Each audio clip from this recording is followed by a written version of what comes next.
Assalamualaikum warahmatullahi wabarakatuh. Perkenalkan, nama saya Musarofah, MPM 1804022009. Di sini saya akan menjelaskan tentang meramal permintaan. Sebuah perusahaan itu harus mengukur dan memperkirakan ukuran, pertumbuhan, dan potensi laba tiap peluang pasarnya. Jadi untuk meramal itu digunakan untuk yang pertama, Departemen Keuangan untuk menghimpun kas yang dibutuhkan untuk investasi dan operasi. Yang kedua, ada bagian produksi untuk menetapkan tingkat kepastian dan produksi. Yang ketiga, ada Departemen Pembelian untuk memperoleh jumlah kelengkapan yang tepat.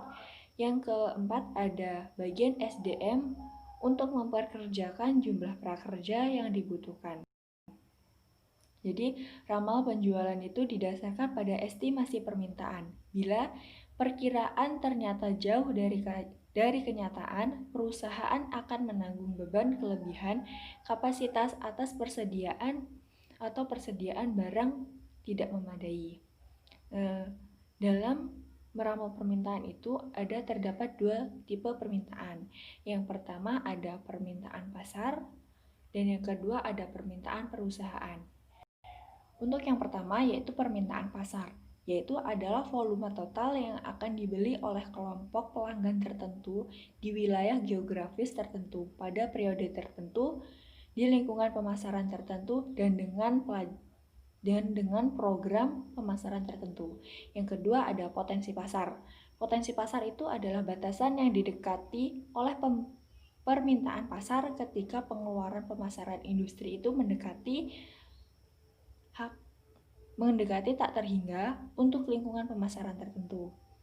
Ukuran permintaan pasarnya ada pasar potensial, ada pasar yang tersedia, ada pasar sasaran, dan ada pasar yang ditembus. Untuk yang kedua yaitu permintaan perusahaan. Jadi permintaan perusahaan itu adalah estimasi pasar permintaan pasar perusahaan tersebut pada sejumlah level alternatif usaha pemasaran perusahaan pada periode waktu tertentu. Yang kedua ada ramalan penjualan perusahaan.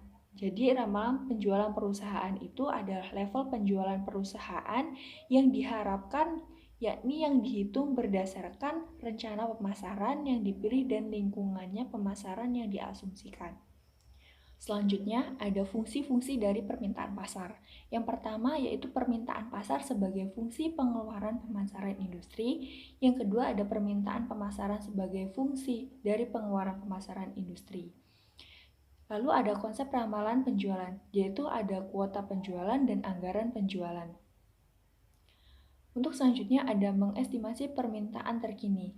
Menggunakan metode mengestimasi permintaan pasar terkini yaitu potensi pasar total, potensi pasar wilayah.